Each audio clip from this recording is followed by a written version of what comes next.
له ومن يضلله فلا هادي له ونشهد أن لا إله إلا الله وحده لا شريك له ونشهد أن سيدنا ونبينا وشفيعنا وحبيبنا وسندنا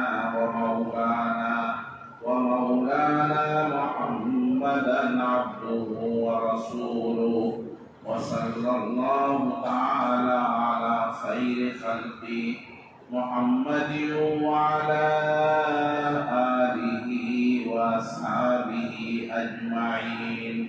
أما بعد فأعوذ بالله من الشيطان الرجيم. بسم الله الرحمن الرحيم. إن الله يأمر بالعدل والإحسان وإيتاء ذي القربى وينهى عن الفحشاء والمنكر والبغي يعظكم لعلكم تذكرون. سبحان ربك رب العزة عما يصفون وسلام على المرسلين والحمد لله رب العالمين. اللهم صل على سيدنا محمد وعلى آل سيدنا محمد وبارك وسلم. اللهم صل على سيدنا محمد وعلى آل سيدنا محمد وبارك وسلم. اللهم صل على سيدنا محمد وعلى آل سيدنا محمد وبارك وسلم. معزز حاضرین کرام، میرے بزرگوں اور دینی بھائیوں، ابھی آپ انتہائی بافیض شخص جن کے فیض سے یہ پورا علاقہ منور ہے اور جن کی محنت اور کاوشوں سے کھیرا گاؤں کے اندر آج قرآن کریم کی محفل سجی ہوئی ہے. یقین مانو دوستو، ان کے سامنے نہیں، مجھے احوال معلوم ہے. ابھی مجھے پتہ چلا کئی گاؤں کے لوگوں سے کہ ہمیں لوگ رمضان المبارک کے اندر آ کے قرآن کریم سناتے تھے اور عجیب کیفیت سے سناتے تھے. بس 10-20 منٹ کے اندر وہ قرآن کریم سنا دیتے تراویح کے اندر اور سنا کے چلے جاتے تھے. ہمیں تو پتہ نہیں تھا انہوں نے کس طرح ہمیں دھوکہ دیا اللہ کی کتاب کے ساتھ. ماشاءاللہ یہ مولانا عبدالوہاب صاحب کا فیض ہے، کاوشیں ہیں.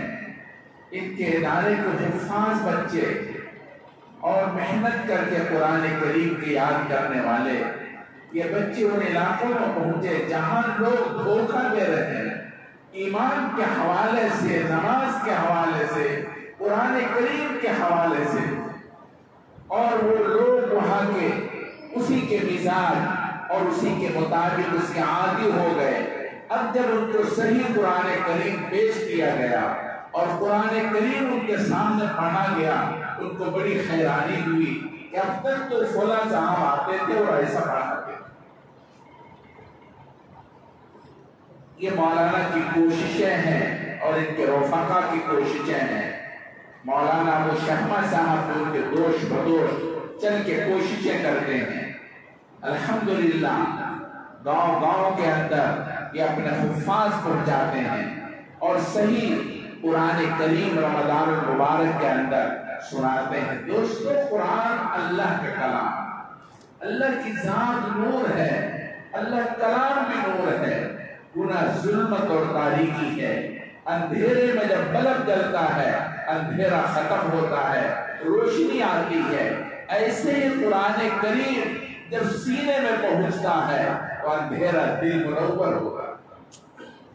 گنہگار دل اندھیروں میں ڈوبا ہوا ہوتا ہے، جب اللہ کے کلام ان کے سامنے پڑھا جاتا ہے، دل میں آتا ہے تو وہ دل منور ہوتا ہے۔ اس لیے قرآن کریم سے شغف بڑھانا چاہیے اور اللہ تعالیٰ کی طرف رجوع کرنا چاہیے۔ میں نے ایک موضوع سوچا تھا لیکن ٹائم زیادہ ہو گیا، اس لیے اس موضوع کو میں مؤخر کروں گا۔ موضوع جو میرا ایک موضوع چل رہا ہے، اللہ کے رسول کی سنت کی پیروی، اسی کے حوالے سے ایک موضوع ہے، ہمارا اسلام کس طرح کی زندگی کو چاہتا ہے، اسلام کس طرح زندگی کو فروغ دیتا ہے۔ اسلام سماجی زندگی کو فروغ دیتا ہے، اسلام سماجی زندگی کو پسند کرتا ہے، اسلام وحشی زندگی کو پسند نہیں کرتا۔ اسلام نے لوگوں کو سماج میں رہنے کی ترغیب دی ہے، یعنی یہ چاہتا ہے اسلام کہ آپ سماج میں رہیں، لوگوں کے ساتھ مل جل کر کے رہیں، جنگلوں میں جا کر کے آپ نہ رہیں، لوگوں سے الگ ہو کر کے زندگی جنگلوں میں جا کے گزاریں۔ اسلام اس کو نہیں چاہتا۔ قرآن کریم نے رہبانیت کو منع کیا ہے، یعنی سب کو چھوڑ کر کے بیابان جنگل میں جا کر کٹیا بنا کر اور آبادی سے الگ ہو کر کے اپنے آپ کو رکھیں۔ اسلام اس کو نہیں چاہتا۔ اسلام سماجی زندگی کو پسند کرتا ہے اور اسلام سماج کو چاہتا ہے کہ آدمی سماج کے ساتھ رہے۔ ہمارے سماج جس سے ہر وقت ہمارا سابقہ پڑتا ہے وہ 8 افراد پر مشتمل ہے۔ انہی افراد کے متعلق میں انشاءاللہ بیان کروں گا۔ وہ 8 افراد ہیں، مثلا ہمارے سماج کے اندر جو سب سے بڑے فرد ہیں، جو ہم کہہ سکتے ہیں وہ سماج کے مکھیا ہیں، سماج کے سب سے بڑے اہم لوگ ہیں، وہ ہمارے ماں اور باپ۔ یہ 2 فرد ہیں، ماں اور باپ۔ نمبر 3 اور 4 میں ہے شوہر اور بیوی۔ اس کے بعد 5 اور 6 میں ہے بھائی بہن، 7 اور 8 میں ہے بیٹا اور بیٹی۔ یہ ہمارا سماج ہے جس کو ہم کٹن کہتے ہیں۔ اس سماج کو اسلام نے فروغ دیا ہے اور بڑی قوت کے ساتھ فروغ دیا ہے۔ جناب رسول اللہ صلی اللہ علیہ وسلم نے اس سماج کے حقوق بیان فرمائے ہیں، سماج کے اصول بنائے ہیں، سماج کے سلسلے میں آپ نے واضح ہدایات بیان فرمائی ہیں کہ آپ کو سماج کے ساتھ رہنا ہے اور سماج کے ساتھ کیسا رہنا ہے۔ اگر آپ غور کریں تو آپ کو محسوس ہوگا اسلام نے سماجی زندگی کو فروغ دیا ہے۔ اسلام نے جماعت کی نماز کو ضروری اور لازم قرار دیا ہے۔ مردوں کو بالغ بچوں کو حکم دیا ہے کہ نماز آپ مسجد میں آ کے پڑھیں۔ نماز اگرچہ گھر میں ہو جائے گی، فرض ادا ہو جائے گا، مگر اسلام یہ نہیں چاہتا کہ آدمی گھر میں نماز پڑھے، بلکہ میرے محبوب صلی اللہ علیہ وسلم نے بہت سخت وعید بیان فرمائی ہے۔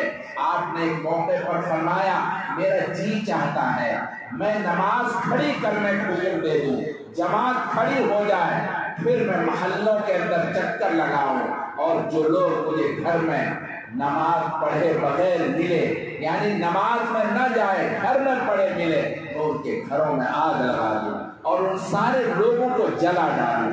آپ علیہ السلام نے فرمایا، مطلب کہنے کی یہ ہے جماعت کی نماز کو ضروری قرار دے رہے ہیں، جماعت کی نماز کا پڑھنا ضروری اور لازم ہے۔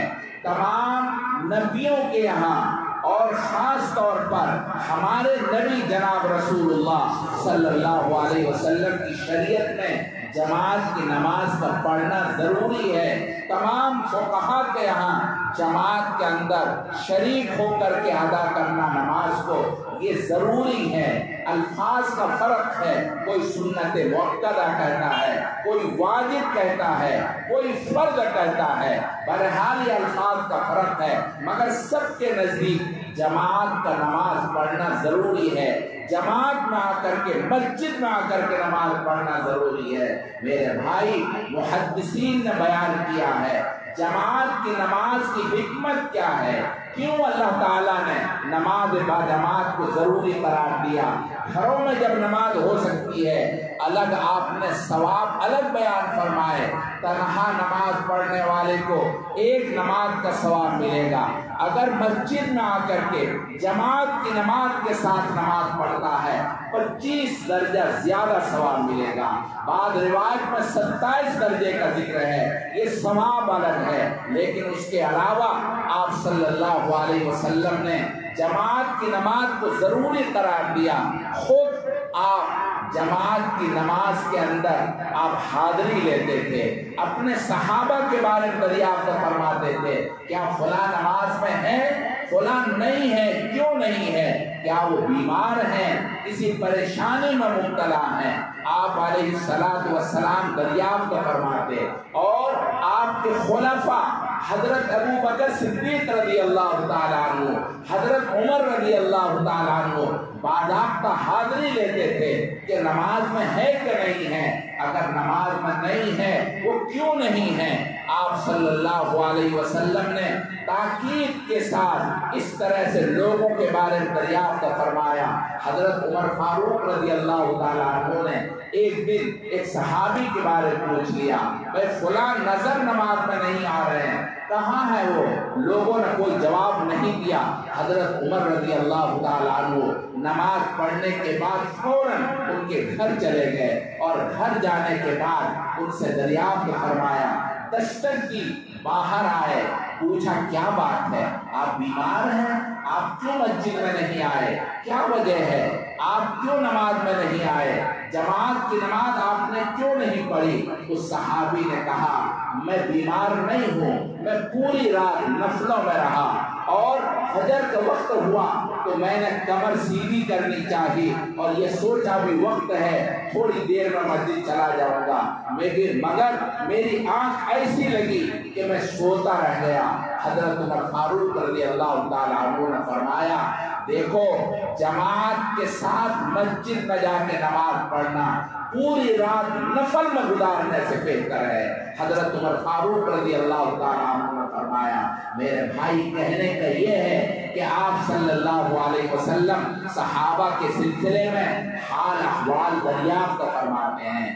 سماج میں یہی مقصد ہے کہ آدمی سماج میں رہے، اپنے بھائیوں کی خبر گیری کرے، ان کے بارے میں پوچھے کس حال میں ان کی زندگی گزر رہی ہے، کہیں پریشان تو نہیں ہے۔ آپ صلی اللہ علیہ وسلم نے حدیث میں بڑی تفصیلات بیان فرمائی ہیں۔ جماعت میں حاضری کا مقصد یہ بھی ہے، اگر کوئی ہمارا بھائی نماز میں نہیں ہے تو ہمیں یہ معلوم کرنا چاہیے وہ ہمارا بھائی نماز میں کیوں نہیں ہے، ان کے احوال کیا ہیں اور کس وجہ سے نماز میں نہیں آیا، کہیں ایسا تو نہیں کہ بیمار ہیں۔ ہمیں اگر بیماری کا علم ہوتا ہے تو ہمیں ان کی عیادت کرنی چاہیے۔ آپ صلی اللہ علیہ وسلم نے فرمایا کہ عیادت کرنا زبردست ثواب کا ذریعہ ہے۔ اللہ کے رسول نے فرمایا جس راستے سے عیادت کرنے کے لیے جاتا ہے وہ راستہ اس کے لیے جنت کا راستہ ہے۔ الغرض میں تفصیل میں جانا نہیں چاہتا، میں کہنا یہ چاہتا ہوں جماعت کا مقصد ہے سماج کی خبر گیری، اپنے بھائیوں کی حال احوال کا دریافت کرنا کہ وہ کیوں نہیں ہے، یہ جماعت کا مقصد ہے۔ شریعت نے یہ بھی کہا روزانہ 5 وقت میں اپنے بھائی کے سلسلے میں آپ معلوم کریں، اور ہفتے میں ایک روز تمام لوگ جامع مسجد میں اکٹھے ہو جائیں اور اپنے پورے محلے اور پورے شہر کے لوگوں کے احوال کے بارے میں جاننے کی کوشش کریں۔ یہ جماعت کا مقصد ہے، ہمارے سماج کا مقصد ہے۔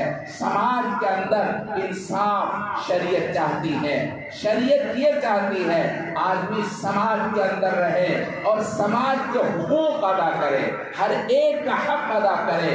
اور ہم نے کبھی غور اگر کیا ہوتا، روزانہ اللہ تعالیٰ کی طرف سے یہ آیت ہم پڑھتے ہیں اور خطیب جمعے کے دن خاص طور پر اس آیت کی تلاوت کرتا ہے خطبے کے اندر، ہم میں سے کوئی غور نہیں کرتا اللہ تعالیٰ نے کیوں حکم دیا ہے جمعے کے دن خاص طور پر خطبے کے اندر اس آیت کے پڑھنے کا معمول کیوں ہے۔ ہمارا خطیب بھی شاید غور نہیں کرتا۔ اللہ تعالیٰ نے حکم دیا ہے اس کو خطبے میں پڑھا جائے، اس کا مقصد سماج کی طرف توجہ کرنا ہے، سماج کی طرف لوگوں کو متوجہ کرنا ہے۔ سماج کے حقوق ہیں اور یہ 8 افراد ہیں، ان افراد کے بارے میں اللہ کے رسول صلی اللہ علیہ وسلم نے بڑی تفصیلی بات بیان فرمائی ہے۔ میاں کو بیوی کے متعلق اور بیوی کو میاں کے متعلق، باپ بیٹے کے متعلق، بیٹے باپ کے متعلق غور کریں، بیٹی ماں کے متعلق، ماں بیٹی کے متعلق۔ اس طرح سے سماج کے اندر اللہ کے رسول صلی اللہ علیہ وسلم نے تفصیل سے بات بیان فرمائی ہے کہ ہمیں غور کرنا چاہیے۔ آج ہمارا سماج ٹوٹ رہا ہے، سماج برباد ہو رہا ہے، سماج کے بارے میں پوری خبر گیری کا شریعت نے حکم دیا ہے۔ آپ شریعت کے اعتبار سے غور کریں، شریعت نے آپ کو حکم دیا ہے آپ ہر ایک کے حال احوال صرف دریافت نہ کریں بلکہ حقوق کا خیال رکھیں۔ شریعت نے انسان کو معاف نہیں کیا ہے اگر وہ حقوق کا خیال نہیں کرتا اور حقوق کی ادائیگی نہیں کرتا۔ آپ کو پتہ ہے اگر آپ نے ظلم کیا، ایک مظلوم بندہ گھر سے نکل کر جب اللہ کی بارگاہ میں ہاتھ اٹھا لیتا ہے، اللہ تبارک و تعالی اس بندے کی فوراً فریاد سنتے ہیں۔ میرے محبوب نے فرمایا اتق المظلوم، مظلوم کی فریاد سے ڈرو۔ کہیں اللہ تعالی مظلوم کی فریاد اس طرح سن لے کہ آپ کو تباہ و برباد کر دے۔ اس لیے مظلوم سے ہمیشہ ڈرتے رہنا چاہیے اور انصاف کے بارے میں خیال رکھنا چاہیے۔ قرآن کریم یہی کہتا ہے سماج کے افراد کے ساتھ انصاف کرو اور اپنے آپ کو اس سماج میں رکھو، اپنے آپ کو سماج سے ہٹا کر مت رکھو۔ قرآن کریم اس کی طرف اشارہ کر رہا ہے۔ انشاءاللہ موقع ملے گا میں کچھ تو انشاءاللہ بیان کروں گا۔ اللہ تعالی ہم سب کو جو آج حضرت مولانا عبدالوہاب صاحب نے موضوع چھیڑا ہے، اصل تو وہی میرا موضوع ہے، اللہ تعالیٰ کی طرف توجہ کرنا چاہیے، انابت اللہ، توبہ، رجوع اللہ، اپنے گناہوں سے ندامت کے ساتھ اللہ سے معافی، استغفار، اس کی طرف توجہ کرنی چاہیے۔ تھوڑا سا وقت رہ گیا ہے، آج 28ویں شب ہے اور کل آخری 29ویں شب ہے، تاک رات میں کل آخری ہے۔ انشاءاللہ ہمیں ان دونوں راتوں سے فائدہ ضرور اٹھانا چاہیے۔ اللہ تعالی ہم سب کو عمل کی توفیق نصیب فرمائے۔ وآخر دعوانا ان الحمدللہ رب العالمین۔ ہمیں اللہ کے حضور حاضر ہونا چاہیے اور اللہ کے حضور میں حاضر ہو کر پوری توجہ کے ساتھ ہم ذکر کرتے ہیں۔ ہم تھوڑا سا ذکر کریں گے پھر اس کے بعد دعا کریں گے۔ لائٹ بند کر دو۔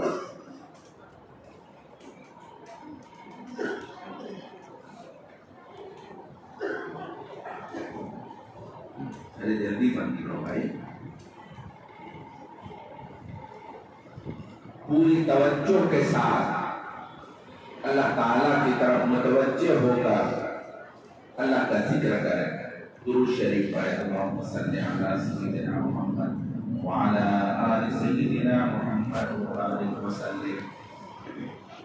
لا الہ الا اللہ، لا الہ الا اللہ، لا الہ الا اللہ۔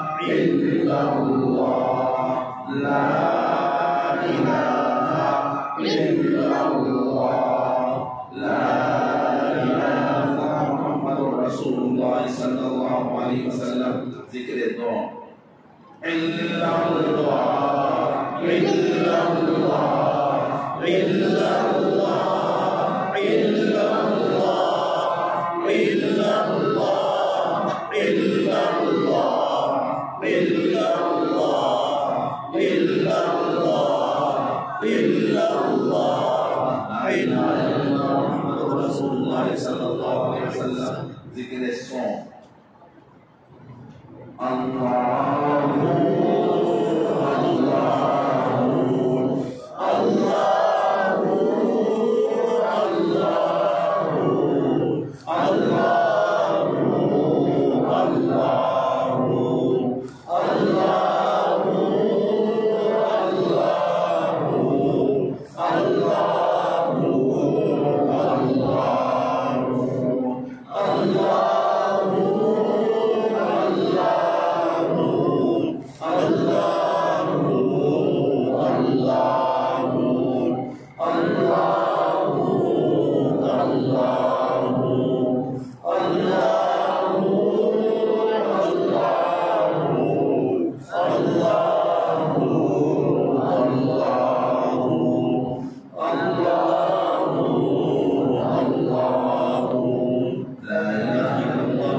اپنی گردن کو نیچے جھکا لے بولی ذیشان کیا ہے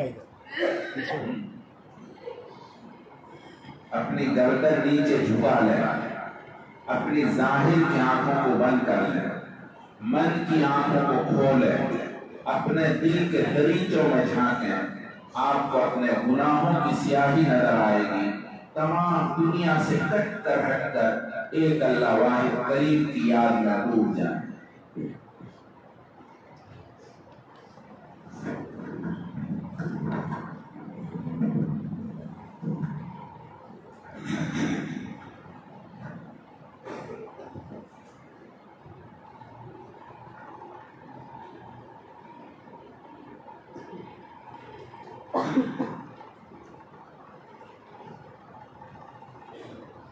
ہر خطا پہ شرمسار ہوں میں اے خدایا گنہگار ہوں میں جان کر بوجھ کر جو کیا ہے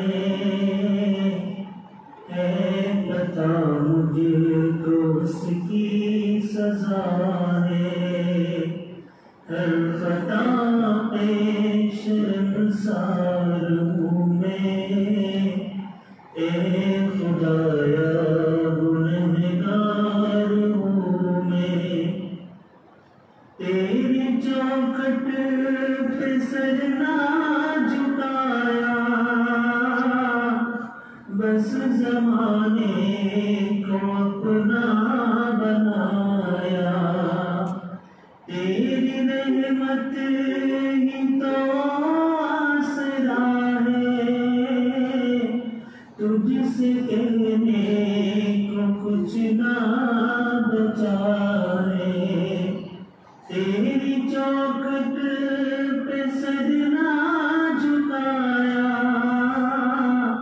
بس زمانے کو اپنا بنایا تیری رحمت ہی تو آسرا ہے تجھ سے کہنے کو کچھ نہ بچا ہے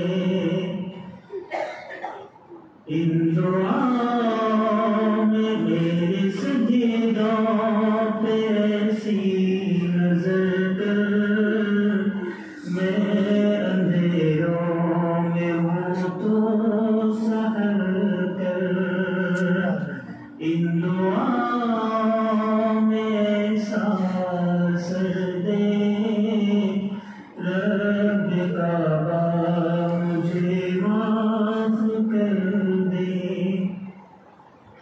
نیکیوں سے مجھے جوڑ دے تو پھر میرا رخ ادھر موڑ دے تو نیکیوں سے مجھے جوڑ دے تو پھر میرا رخ ادھر موڑ دے تو ایسا رستہ میں جو دکھا ہر خطا پہ شرمسار ہوں میں اے خدایا گنہگار ہوں میں جان کر بوجھ کر جو کیا ہے پتا مجھ کو اس کی سزا ہے ماں سے بڑھ کے ہے پیار تیرا اور تیرے سوا کون میرا ماں سے بڑھ کے ہے پیار تیرا اور تیرے سوا کون میرا اب تو سن لے میری اے خدا ہر خطا پہ شرمسار ہوں میں اے خدایا گنہگار ہوں میں جان کر بوجھ کر جو کیا ہے پتا مجھ کو اس کی سزا ہے میرے آنسو سواری ہے تیرے گر رہے جو دامن میرے آنسو سواری ہے تیرے گر رہے جو دامن میرے اب تو سن لے میری اے خدا ہر خطا پہ شرمسار ہوں میں اے خدایا گنہگار ہوں میں جان کر بوجھ کر جو کیا ہے پتا مجھ کو اس کی سزا ہے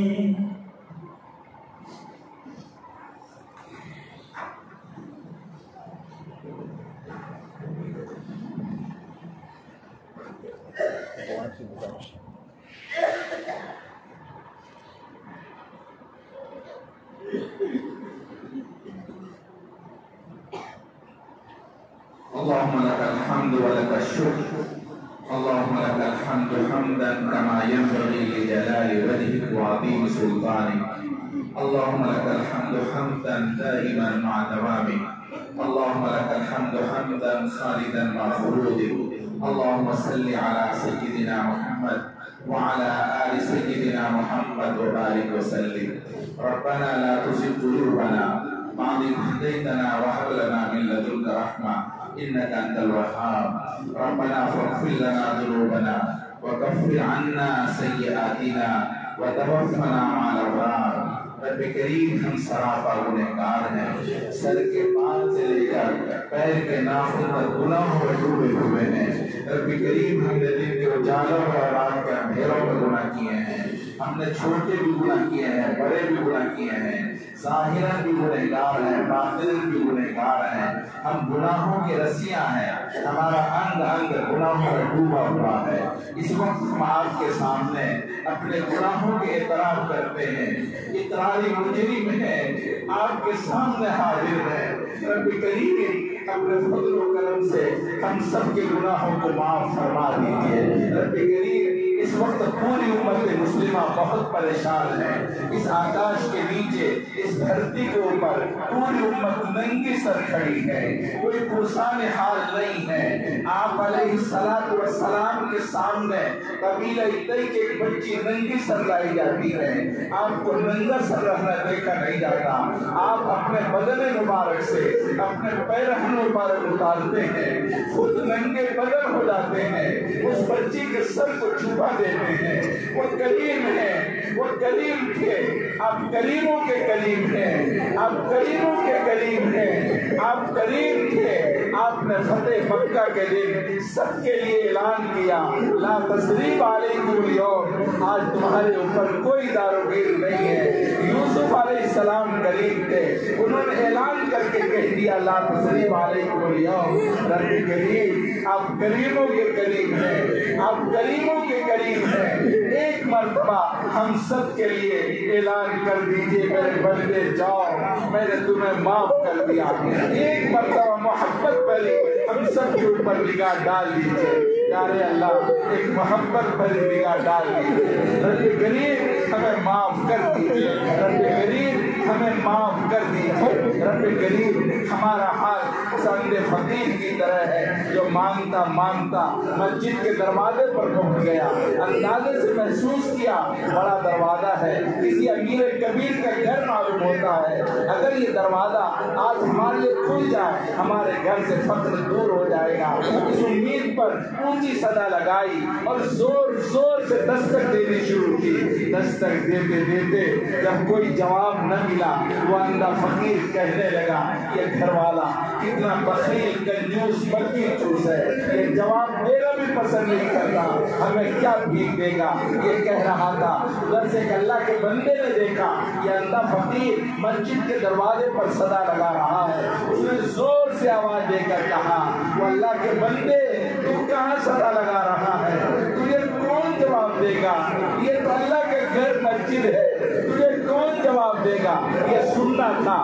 اس اندھے فقیر نے اپنے کاسے گدائی کو زمین پر پٹک دیا اور توڑ دیا اور اس طرح پکارنا شروع کیا، پیارے اللہ پیارے اللہ، جب آپ نے اپنے در پر بلا لیا ہے، اپنے گھر پر بلا لیا ہے، میں آپ کے در سے کہیں نہیں جاؤں گا، آپ کے در سے بھیک لے جاؤں گا۔ پیارے اللہ آپ کا در میں چھوڑ نہیں سکتا، پیارے اللہ آپ نے بھی اتنے سارے لوگوں اپنے گھر میں بلایا ہے، یہ لوگ اپنے پاؤں چل کر آئے ہیں، اپنے گھروں سے آئے ہیں، اس امید پر آئے ہیں کہ فریاد کو سنے گا۔ پیارے اللہ ایک مرتبہ ہمارے اوپر محبت بھری نگاہ ڈال دیجیے، رب کریم ایک محبت بھری نگاہ سے ہمیں دیکھ لیجیے، رب کریم ایک مرتبہ اعلان کر دیجیے میرے بندے جاؤ میں نے تمہیں معاف کر دیا۔ پیارے اللہ اگر آپ نے ہمیں دھکا دے دیا، آپ نے دھکار دیا۔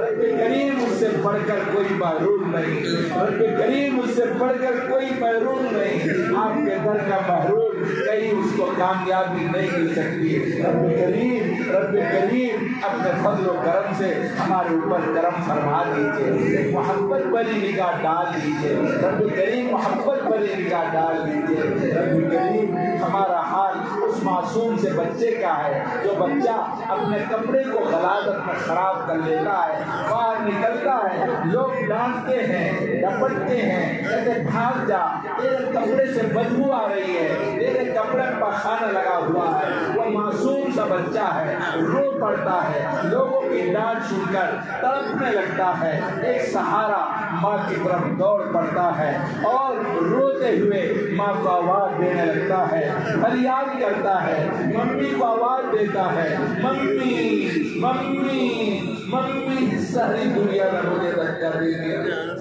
ممی مجھے دھکا، آپ دھکا مت دینا ممی، ممی میری طرف دیکھو تو صحیح، میری کیا حالت بنی ہوئی ہے۔ ممی کی ممتا تڑپ اٹھتی ہے، دوڑ پڑتی ہے، اپنے بچے کو گود میں اٹھا لیتی ہے، سینے سے لگاتی ہے، چمکاتی ہے۔ پیارے اللہ، ایسا لگتا ہے ہمارے گناہوں کی بدبو کی وجہ سے ہمیں ساری دنیا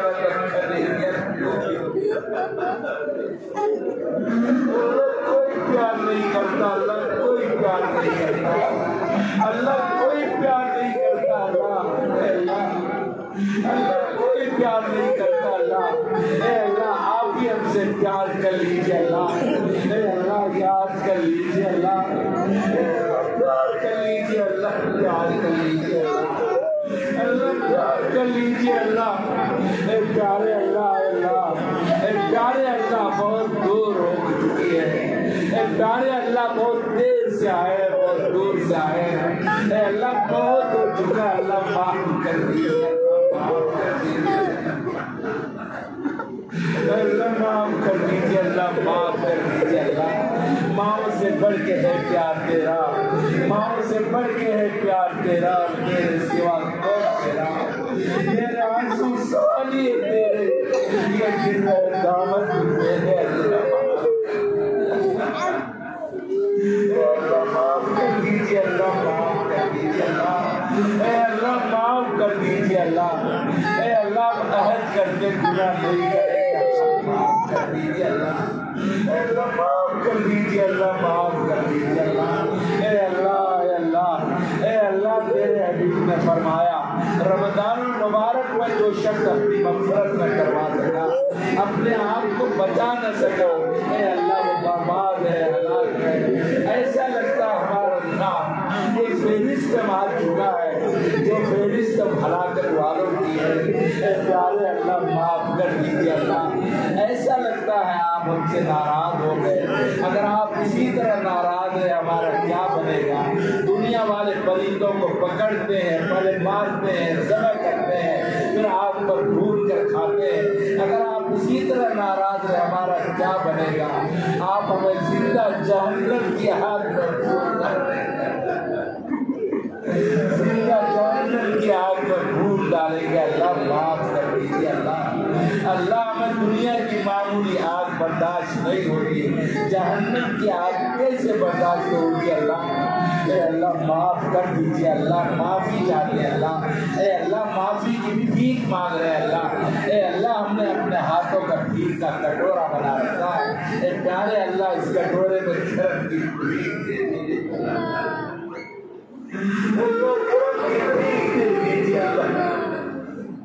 اللہ، رحم کی بھیک دے دیجیے اللہ، اے اللہ رحم کی بھیک دے دیجیے اللہ، اے اللہ اپنا فضل فرما دیجیے اللہ، اے اللہ ہم نے آپ کی چوکھٹ پکڑی اللہ، اے اللہ اللہ کے بندے اور بندیوں نے آپ کو پکڑا ہے، اے اللہ آپ ہمیں کرم کی بھیک دے دیجیے اللہ۔ اگر اتنے سارے لوگ دنیا میں کسی غریب کے دروازے پر جا کر بیٹھ کر کے بھیک مانگنی شروع کر دی، یقیناً وہ کریم بھیک دے دے گا اللہ، اے اللہ آپ قریبوں کے قریب ہیں اللہ، اے اللہ ہمیں رحم کی بھیک دے دیجیے اللہ، اے اللہ کرم کی بھیک دے دیجیے اللہ، اے اللہ ہم میں بہت سے لوگ بہت بیمار ہیں، بہت پریشان حال ہیں، رب کریم ان کی پریشانی کو دور فرما دیجیے، رب کریم بیماروں کو شفاء کاملہ عاجلہ دائمہ نصیب فرما دیجیے، جو مقروض ہیں ان کے قرض کی ادائیگی کا غیب سے سامان مہیا فرما دیجیے، رب کریم غیب سے سامان مہیا فرما دیجیے، بہت سے لوگ بے اولاد ہیں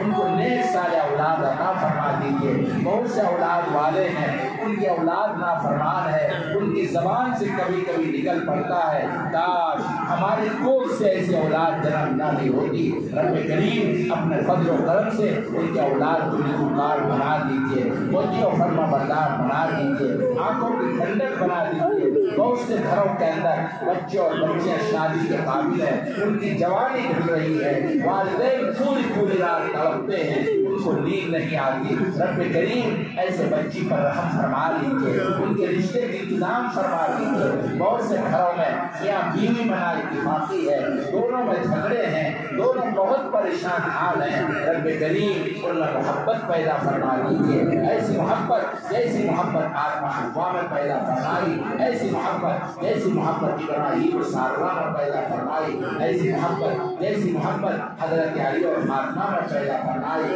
ایسی محبت جیسی محبت اماں خدیجہ، اماں عائشہ اور آپ علیہ السلام کے درمیان قائم فرمائی، رب کریم میاں بیوی کی محبت میں شیر و شکر بنا دیجیے، رب کریم بہت سے نوجوان بہت سے لوگ جیلوں میں ہیں، بہت پریشان ہیں، ان کے والدین پریشان ہیں، لوگوں کے گھروں میں عید آتی ہے، خوشیاں آتی ہے، ایسے گھروں میں عید نہیں آ پاتی، پورا گھر پریشان ہے، پورا گھر تڑپ رہا ہے، رب کریم ایسے لوگوں پر رحم کھا لیجیے، ان کو جیل سے رہائی نصیب فرما دیجیے، بہت سے لوگ غلط قسم کے مقدمات پر ماحول ہیں، رب کریم ان کو مقدمات سے نجات عطا فرما دیجیے، بہت سے لوگ معاش کی پریشانی میں مبتلا ہیں، رب کریم ان کو حلال معاش نصیب فرما دیجیے، بہت سے لوگ کاروبار میں خسارہ اٹھا رہے ہیں، رب کریم ان کے خسارے کو منافع سے بدل دیجیے، بہت سے ہمارے نوجوان بڑی بڑی ڈگریاں لیے ہوئے نوکری یا کاروبار کی تلاش میں ہیں، آپ مسبب الاسباب ہیں،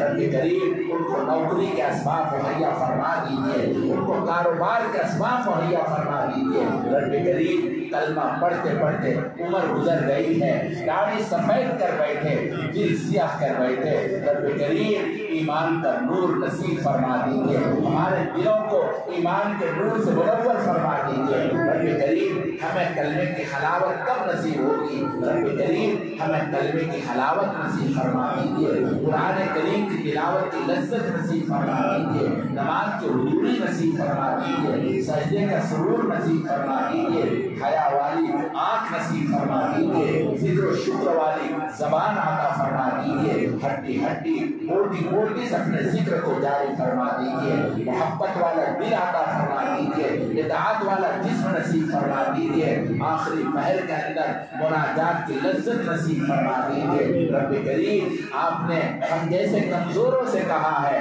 وَأَمَّا السَّائِلَ فَلَا تَنْهَرْ، ہم بھی تو آپ کے در کے بھکاری ہیں، رب کریم اپنے فضل و کرم سے ہمیں محروم مت کیجیے، رب کریم دعوت و تبلیغ کے کاموں کی حفاظت فرما لیجیے، مدارس کی مکاتب کی حفاظت فرما لیجیے، خانقاہوں کی جہاں اللہ اللہ کی آواز لگائی جاتی ہے، رب کریم خانقاہوں کو آباد فرما لیجیے، رب کریم اپنے فضل و کرم سے ہمارے اوپر ایک محبت بھری نگاہ ڈال دیجیے، رب کریم آپ سے بھیک مانگتے ہیں، ہمارے اوپر کرم فرما دیجیے، ہم سب کے اوپر رحم فرما دیجیے، ہماری جائز تمنائیں پوری فرما دیجیے، جائز مرادیں پوری فرما دیجیے، ربنا تقبل منا انك انت السميع العليم، صلی اللہ تعالی علی خیر خلقی محمد وعلى آلہ وصحبہ اجمعین برحمتک یا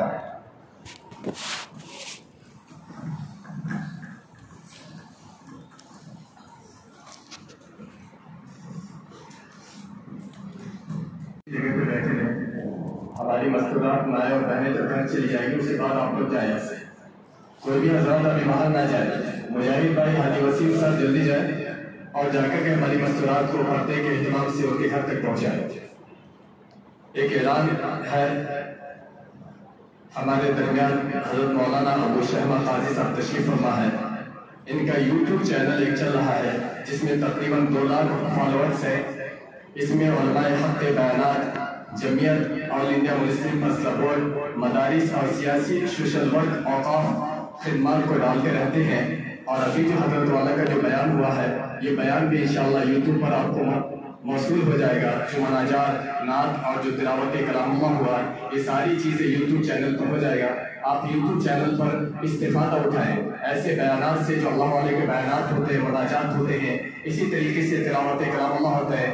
ہم غلط چیزیں یوٹیوب پر دیکھ کر کے اپنے ایمان کو خطرے میں ڈالتے ہیں. اگر یہ چیزیں جو حضرت والا کے بیانات ہیں، ملفوظات ہیں، یا اسی طریقے سے نعت، حمد اور قرآن کریم ہے، اس چیز کو جب ہم سنیں گے تو اس سے ہمارا ایمان بھی تازہ ہوگا، اللہ والوں کی محبت بھی حاصل ہوگی، اللہ اور اس کے رسول کی محبت بھی حاصل ہوگی. اور دنیا کے اندر جو بھی انسان رات کے اندھیرے میں مسلح پر کھڑا ہو کر کے یہ کوشش کرتا ہے کہ اللہ ہمارا راضی ہو جائے، سجدے کے اندر پڑھ کر کے اپنی پیشانی کو رگڑتا ہے تاکہ اللہ ہمارا راضی ہو جائے، اسی مقصد کے تحت جو ہے یہ یوٹیوب چینل کو چالو کیا گیا ہے. آپ بھی اس یوٹیوب چینل کو فالوورز کر کے اور جو ہے سبسکرائب کر کے جو ہے ان بیانات کو سنیں تاکہ آپ کا ایمان بھی تازہ ہو جائے اور اللہ اور اس کے رسول آپ سے راضی ہو جائے.